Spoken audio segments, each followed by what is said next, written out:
Welcome back to another edition of Baseball for Maniacs. We've actually had some rumblings in free agency recently. One I don't really want to talk about. So, Owen, just go ahead and go ahead and get it started. Yeah, so I think it was 2 days ago, Alex Bregman signed a 5-year, $175 million deal with the Chicago Cubs. Right when I saw that, my first reaction was, "Oh, good God, where's Ryan, and is he in a safe place?" So I just texted him, "I'm so sorry, bro." But we get it. Ryan's a Red Sox fan, right? So when I heard the news with Bregman, I wasn't shocked by the contract. I figured like a 5, 6 year deal, 30, 35 AAV was kind of in his range. I didn't think the Cubs were going to be big players because the Ricketts, they don't spend, which is crazy because the Cubs, I think, are the third most profitable franchise in baseball, maybe four. So I was like, really? The Cubs? And then my immediate reaction, of course, ties to my beloved Philadelphia Phillies. I was like, okay, so the Red Sox are out on Bregman because he obviously signed with the Cubs. What does that mean for Bo Bichette and the Phillies thing? Because if the Red Sox didn't want to sign Bregman, maybe they want to go sign Bo because Bo is 27 going into his 28 season compared to Bregman 31 going into his 32 season. So it gave me kind of worry, and we'll get into like all the free agent signings and kind of the people that haven't signed. So we'll get into that. But then when Rangers signed with the Red Sox, it kind of gave me a little calm because I don't think the Red Sox are going to sign two big free agents, and I don't think Ryan thought they were going to sign any free agents. But Ryan, give me your kind of sad boy stuff about Alex Bregman leaving your beloved Boston Red Sox. Well, first and foremost, I think I'd be remiss if I didn't say thank you, Alex, for what you did in your short stints. Only 114 games, but they were lovely 114 games, and I'm going to cherish them dearly. And I will miss you banging doubles off of off of the Green Monster in Fenway Park. I will say though, on more of an angry boy type thing, the fact that we were willing to trade away 8 to 9 years worth of Rafael Devers for 114 games worth of Bregman, kind of pisses me off still. But I'm not going to start yelling again. I wish Bregman nothing but the best, and I just sincerely hope that he can get the Cubbies back to the point to where they're competitors in the Central and to where they're one of the scary teams that the Phillies have to worry about going into the playoffs, which I think they will because the Red Sox went ahead and stole your playoff iron horse in Ranger Suarez. Yeah, let's get into that, man. So I heard the news Ranger Suarez signed a deal, and my initial thoughts were, thank God it wasn't the Mets because the Mets need a starting pitcher. I heard it was between that Ranger, Framber Valdez, and he's still out there, so they might pivot to him. But I really thought he was going to go to Baltimore. Red Sox was very surprising. I genuinely, and I'm sure you felt the same way, did not think they were going to like shell out the cash. And I love Ranger Suarez, but 5 years, 130 for a pitcher whose velocity is on the decline that wasn't there to begin with. He was like topping out at 91, 92 max last year. And like you mentioned, he's a playoff demon. That's what the Red Sox are paying him for. And with their pitching depth, I mean, it's insane. They have 11 like big league quality starters to where they can give Ranger like a couple weeks off. They can kind of do a phantom IL. And then if he's ready to go for the other side of Red October, because we know how Boston gets at Fenway, dude, you guys got a dog, an absolute dog. And again, like I did on my Ranger Suarez episode, thank you, Ranger, for everything you did to Philly. Yeah, I couldn't have been happier signing Ranger. And you heard it on the TikTok when I was excited about Ranger getting signed. I said 5 years, 130 was a steal. Obviously, I was talking out of my ass. I was just really excited about getting Ranger It's not Suarez, your money. but and he was excited about getting Ranger Suarez too. But yeah, Owen's right. I genuinely didn't expect the Red Sox to make any moves. I figured they would kind of just be like, after Bregman went ahead and signed with the Cubs, and they would just tuck their Damn tail it. and yeah, exactly, pretty much. They would just like tuck their tail and go into spring training like, hey, look at the prospects that are a year old now. But, at the end of the day, Rangers going to get us to the point that we need to get to, whether it's in October or September. He loves late season. He's some guy who can get you 200 innings if he's healthy, but that's the big key right there. He's got to be healthy. But it's just like you said, the Red Sox have pitching depth. We had Patrick Sandoval last season. He didn't even throw a pitch. He's still under contract. Connolly Early is going to be up on the major league roster. We didn't trade Peyton Tolley. Brian Bayo is still in the rotation. Cutter Crawford just came back from arbitration. Tanner Houck is on IL still, but he's going to come back at some point in the middle of the year. I do have hopes for this pitching staff.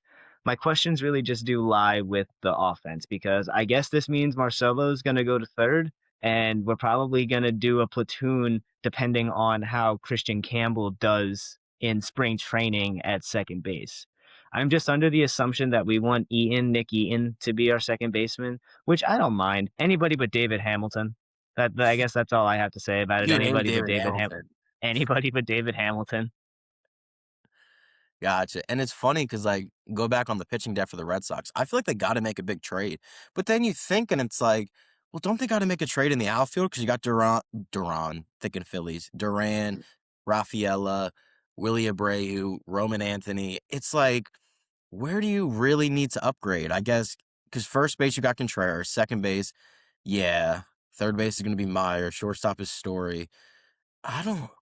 Yeah, you guys are an interesting group of ball players. I think they're going to be a good team because if you have pitching, you have a chance, especially in October.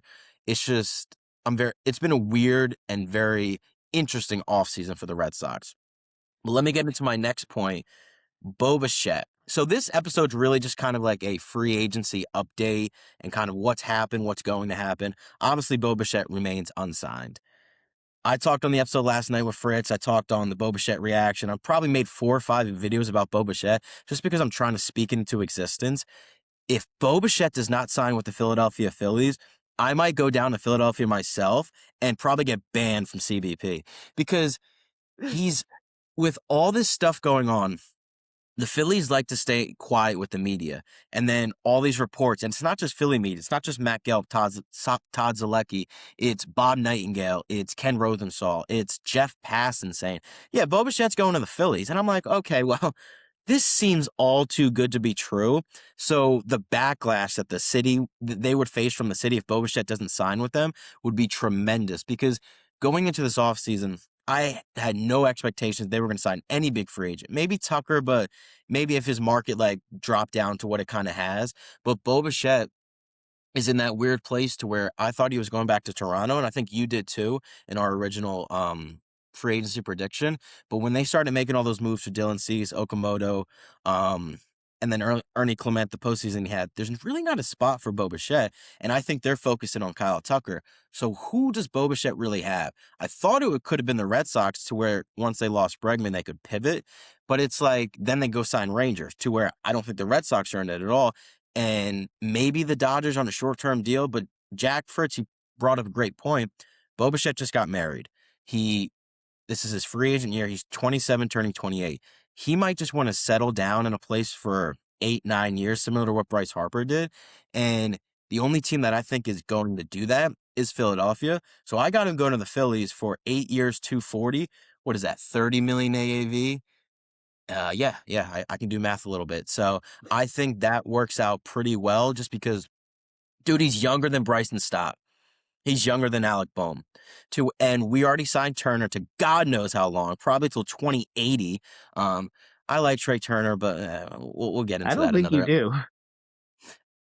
Look, man, I need more out of my $300 million shortstop. I And get it. I get it. He had a hamstring injury, but I don't think hamstrings affect your hitting.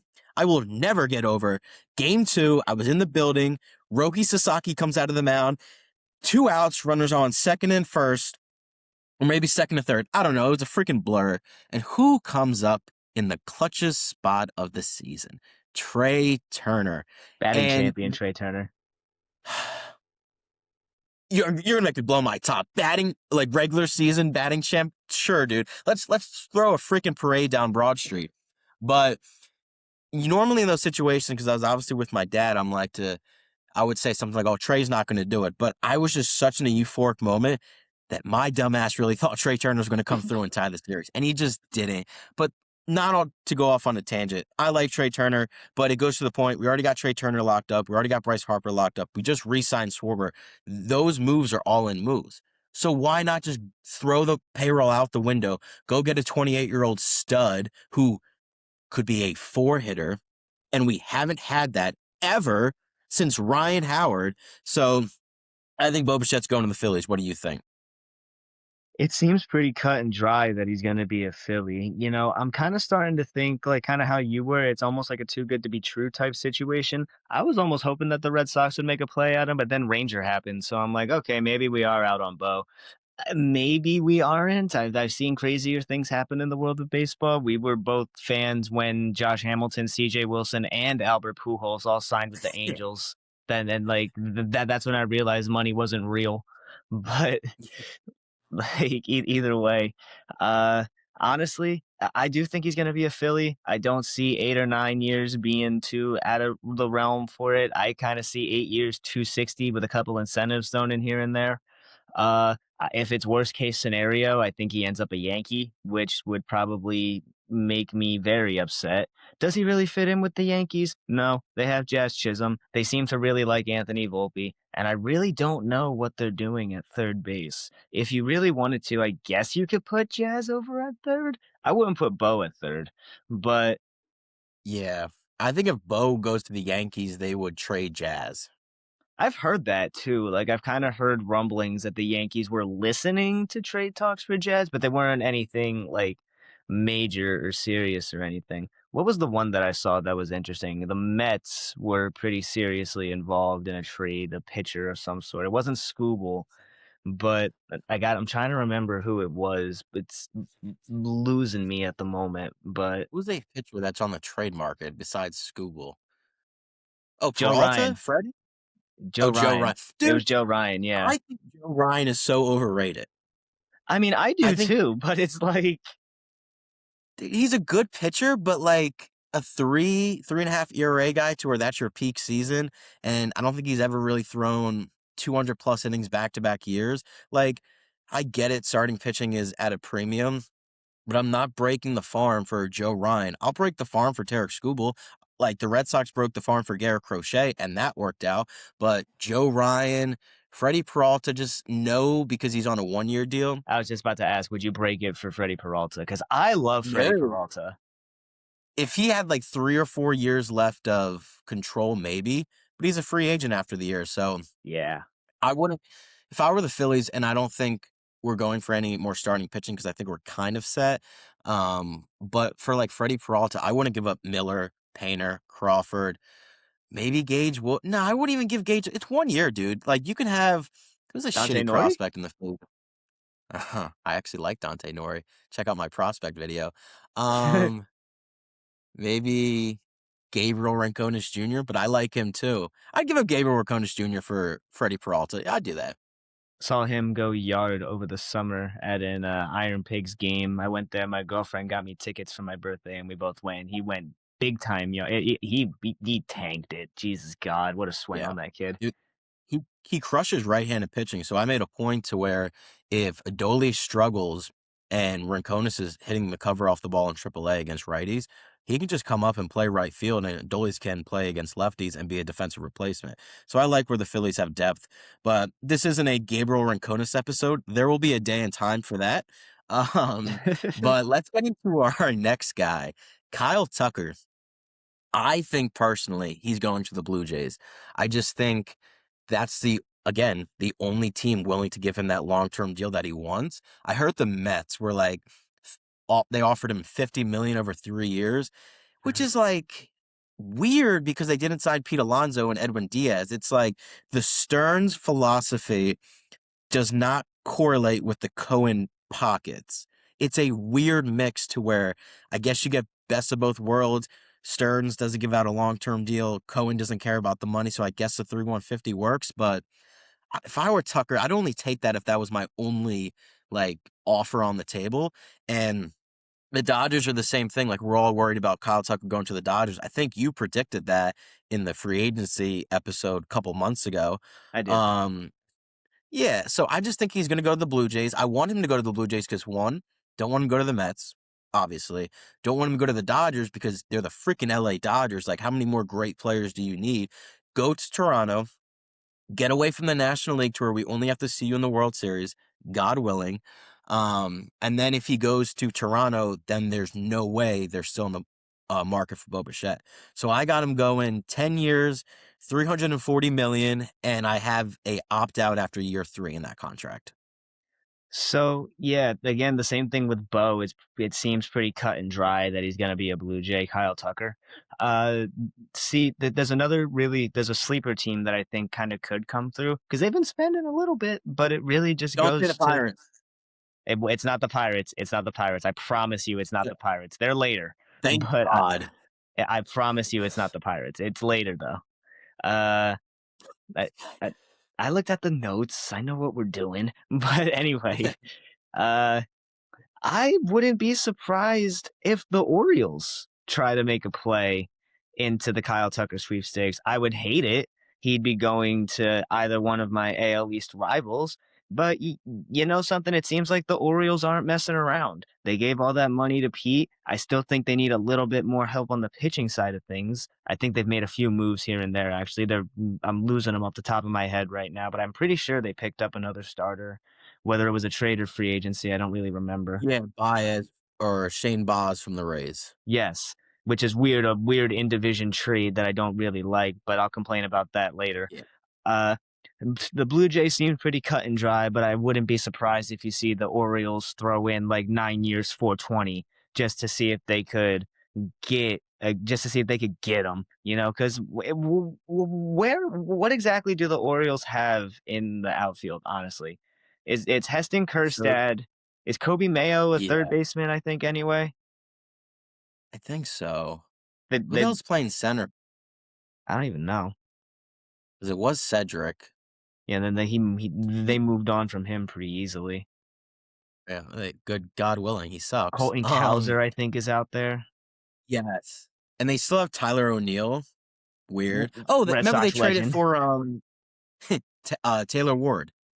Oh yeah, So Ward, Cowser, but I think they have a spot open. Orioles fans, like, flame us in the comments. I'm so sorry I don't know your projected starting outfield because I'm a Phillies fan. But I yeah, if you should have a know chance it. to I get see Kyle, him every year. yeah, so I could see that, like, it just all depends on how much the Orioles management wants to spend the ownership, and they've done a pretty damn good job bringing in Pete Alonso. I think that they've had a great offseason. If they can get Kyle Tucker, I mean, that just changes everything for them.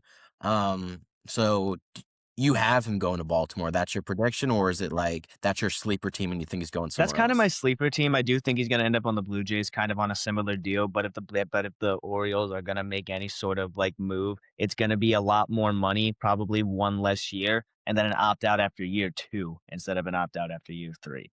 Because Baltimore's probably Got getting into a win now because they can't confirm that Adley's going to come back. Jordan Westbrook's probably going to be coming up on a contract year anytime soon.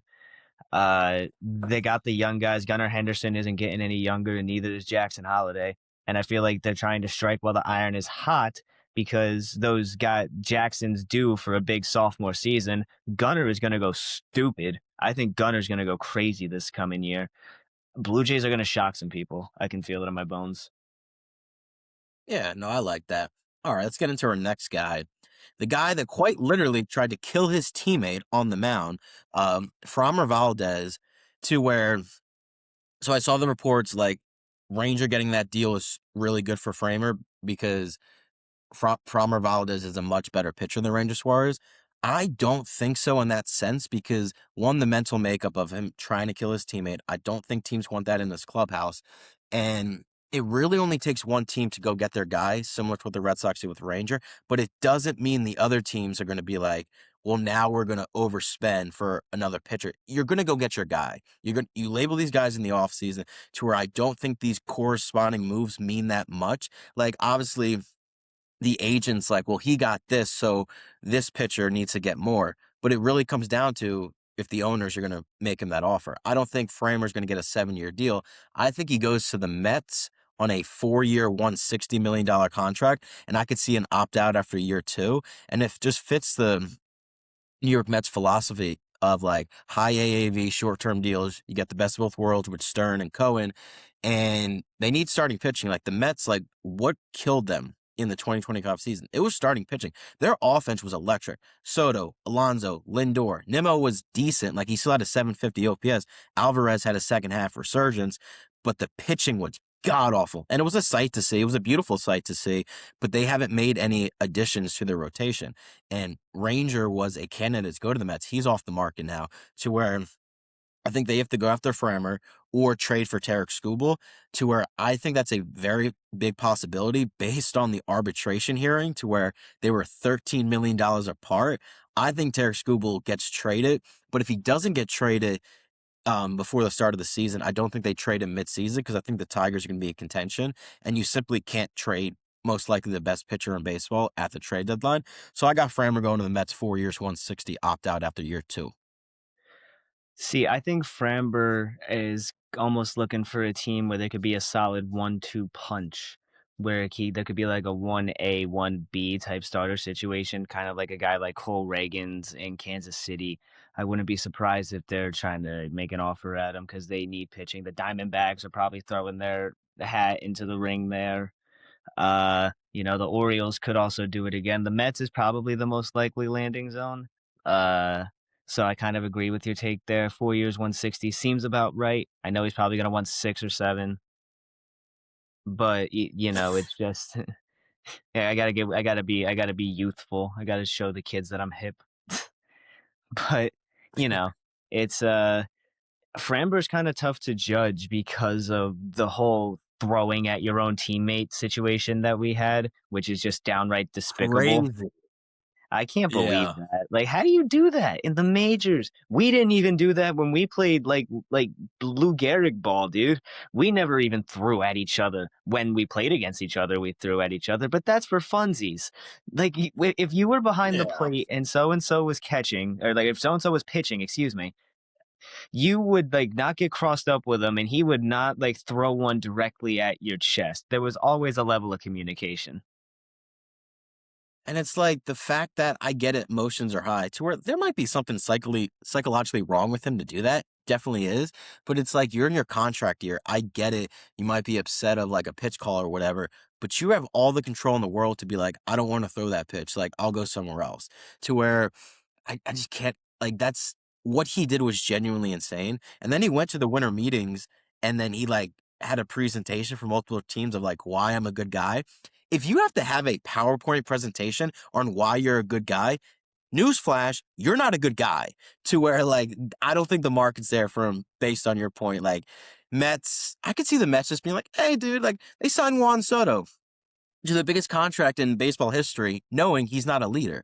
He's going to have great production, but he's not the guy, in my opinion, you spend that kind of money on. You spend that kind of money on a guy that's going to galvanize the troops. Juan Soto's going to come to the field, do his business, but he's not the guy to where you trust with your organization for 15 years. But that's the New York Mets, and I would love for them to get, well, I wouldn't love for them to get Framber because he's a good pitcher, but I just could see like if that's the money move they make, like Valdez, Soto compared to re-signing Edwin Diaz, re-signing Pete, to where as much as I hate those guys, they were they were great ball players and they were good people in the clubhouse. To where I don't really know what the Mets are doing, and it's a fun ride to see. Yeah, the Framber's self-destruction was completely self-imposed. There was absolutely nothing done wrong to him. His attitude really just kind of got the best of him. And it sucks because he is a really good pitcher.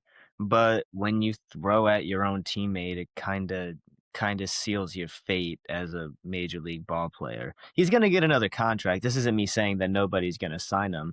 I just genuinely couldn't tell you. I kind of wanted to annoy you and say the Pirates, but I genuinely couldn't even come up with a valid reason as to why the Pirates would even want to sign Framber.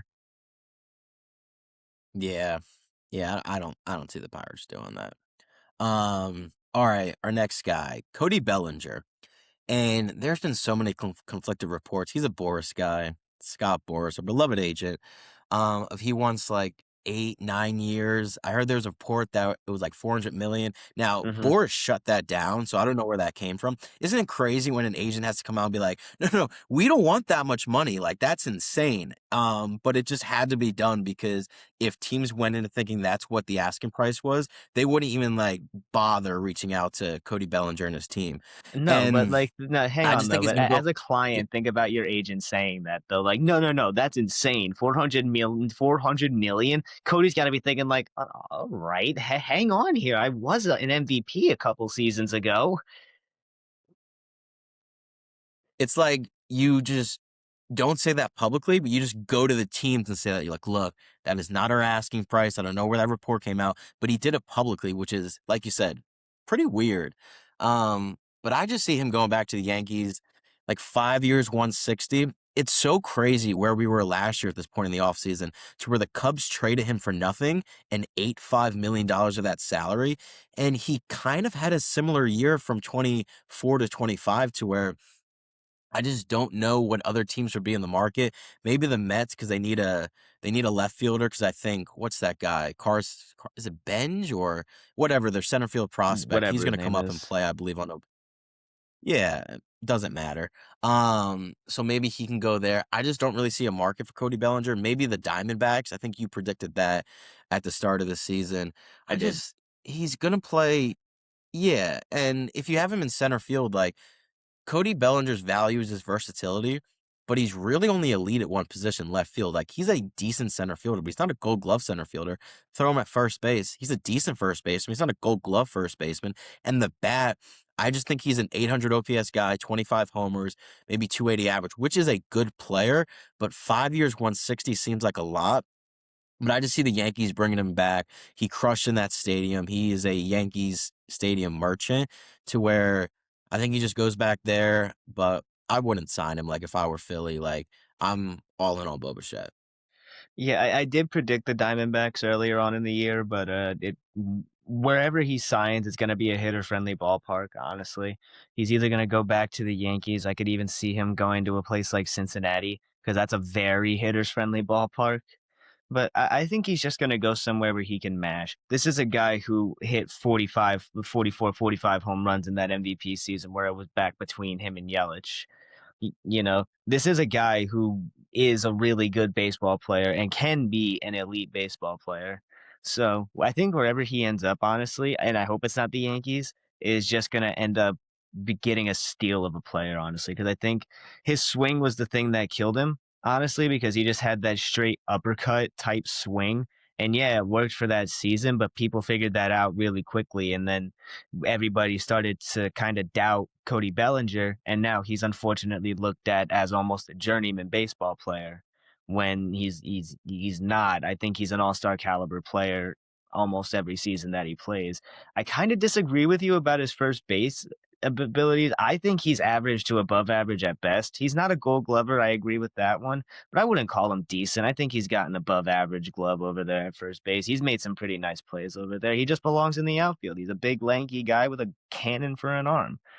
I don't want him to go back to New York. It's probably his most likely landing zone, but again, you could see Baltimore throwing their hat in there. I don't think he ends up in Arizona, but that's where he's from. So I wouldn't be surprised if he does end up a D back, just ending up back out west in general.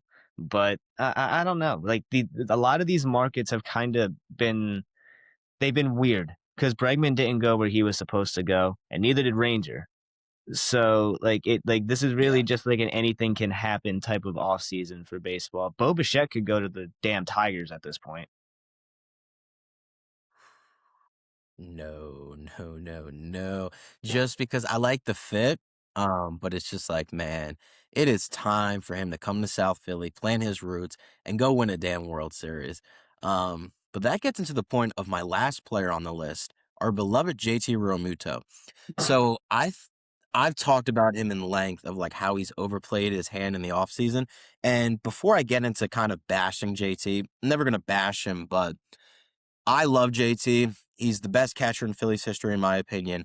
But they gave him an offer like over a month ago, and I think it was roughly like 3 years, but it was low AAV. That's a report from Jim Salisbury. And if he accepted that, the Phillies wouldn't be in on Bo Bichette. Like their offseason would have concluded. And now with the opportunity of Bo Bichette becoming a Philly, which wasn't thought of in the beginning of the offseason, now JT's like, oh crap. Because I really only think the Phillies are the team in on him. Now, of course, another team's gonna give him a contract. He's a good catcher, but not in that price range that he wants.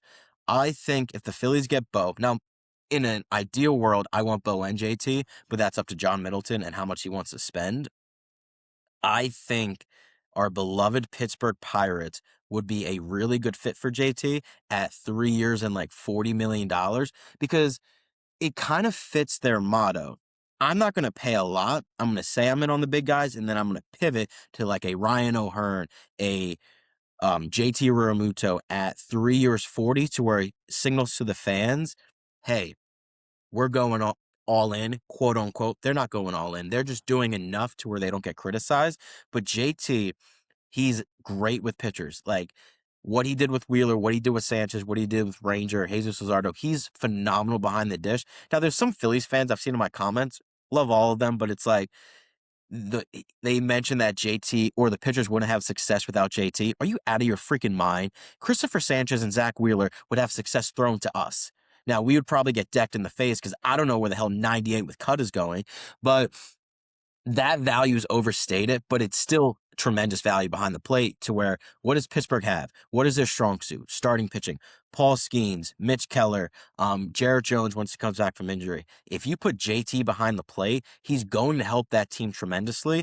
Because I think Bo Bichette's coming to the Phillies, and I think it's a either or to where once you sign Bo, you don't sign JT. And the only team I really think besides Philly, Pittsburgh would be a good option. Maybe Miami. Maybe no, not Washington because they just signed Henry Ford. Yeah, maybe Miami or Pittsburgh, but he doesn't have a market. So I got him going to the Pittsburgh Pirates.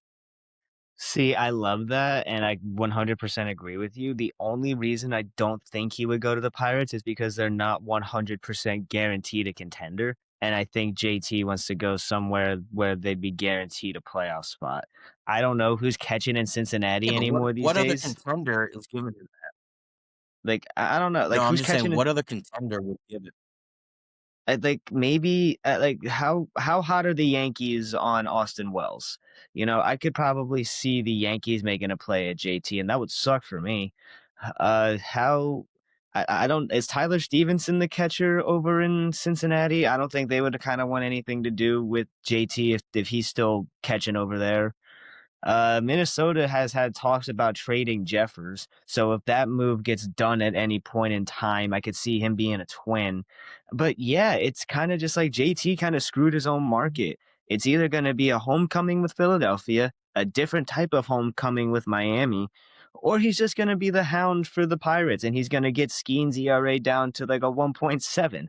And then Jared Jones is going to have 250 Ks, and then Mitch Keller's going to have 17 wins, and Bubba Chandler's going to win Rookie of the Year because JT Realmuto is the catcher for the Pittsburgh Pirates. And then the Pirates beat the Phillies in the DS because JT Realmuto's the catcher. Yeah, no shot. No shot. No freaking shot. Hey, man, that could be the ticket you have to buy. Oh crap. Well, that's only if they win the damn Central. Like if they get Yeah, it they as a have to wild win the card team, I ain't Central for paying that one, nothing. but think about All that one.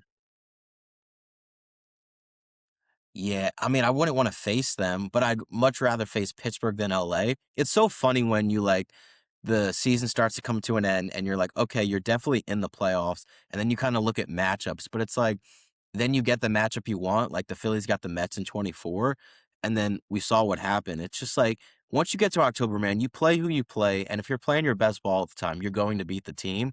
Um, but yeah, JT, I just, like you said, I think he overplayed his hand. I just don't think there's many teams in the market for an aging catcher. Like he's still, I would say top 10 catcher in baseball just because of how terrible the position is at the major league level. It's just who's willing to spend 3 years, 40 million. I Maybe hate the saying Pirates, that. but yeah, he overplayed his hand, so. I hate saying that so much. I Hmm. hate saying that the catcher position is just, I hate saying that it sucks, but it's true. Like it's true. Kyle Teal's Yeah. gonna change that in like a year or two, though. I'm really, really high on Kyle Teal. But it's like outside of Cal Raleigh, JT Realmuto, Will Smith, uh that's kind of that Yeah. Shea Langoliers, Gabriel is he still a Moreno, catcher? maybe. Yeah, yeah, he's good. But Alejandro it's funny Kirk. because, yeah, that chubby little guy. It's the defense. they kind of value defense more compared to offense. Now, I think that's gonna change once, Oh, Patrick the Bailey, ABS Patrick comes in Bailey. because You framing you said defense. I immediately well, he I can't immediately hit. went to Patrick Patrick Bailey. Bailey. Yeah, but he quite literally can't hit. He's a great defensive catcher, but once they go to the ABS, like, the framing will be devalued because you could just challenge it. Now, of course, you only get 3 challenges, so you have to, like, work with that game of, like, do I want to challenge in the first or do I wanna save it? And I'm 100% sure because the cool thing about ABS is the only people that can challenge are the catcher, pitcher, and hitter. And we've seen multiple times where people get ejected and it was a strike. Like you might think it's a strike in the box, but it's quite literally not. But I do think that's going to play a part to where the catching position is going to improve on the offensive side, just because with ABS, the defense isn't as important. But yeah, the catching position sucks, man. And that really just pains me to say because think about the guys that we grew up watching. You know, I had Jason Varitek, you had Chooch, and then even if you wanted to just go around the league, we had Yadier Molina, we had David Ross, Jonathan Lucroy, just trying to think of Buster another couple. Posey. Buster Posey, AJ Pierzynski. I'm trying to rattle off a couple of more before Chris Iannetta. That's a really random pool. Yeah, who else? Let me try to think. Did I say Pudge? Because Pudge, You didn't say Pudge. Pudge. the tail end of Um, Piazza. Yeah, that's going pretty far back, but yeah, it just proves your point. It's not what it used to be. Um, but that's really all for the free agents because, like, most of them have already signed, like the big names. We're not going to go into every single little one because we don't have enough time for that. But this was a fun little, I guess, free agency update. And then I guess what we'll probably do is a free agent like closing episode. Now that might go into spring training because we don't know. Like, there's been times where players signed during spring training. Blake Snell, Bryce Harper signed after pitchers and catchers report. So if Tucker, like, if we have to wait that long for Tucker, we'll probably be doing that episode in like March or whatever. I don't see that to be the case. I think everyone kind of knows where they're going in the next 2, 3 weeks because obviously it's getting that time where pitchers and catchers are reporting, and I could not be more ecstatic. But that'll do it for this episode of Baseball for Maniacs. We'll come back with another one. Like we're gonna post every single day to where whether it's me solo pod, Ryan solo pod, us together. I don't know what the next episode will be. That's what we'll figure out in the next 24 hours. But Ryan, this was a pleasure. Absolutely, always a pleasure to do the show with you. Guys, keep your eyes out. Owen did his prospects for the Phillies. My Red Sox prospects will be coming shortly. And yeah, just be sure to leave a like, drop a comment, subscribe if you haven't already. Share this video with your friends, family, coworkers, neighbors, anybody that you could think of. And Owen, you be safe, and I'll catch you on the next one, brother. Later, buddy. Peace out.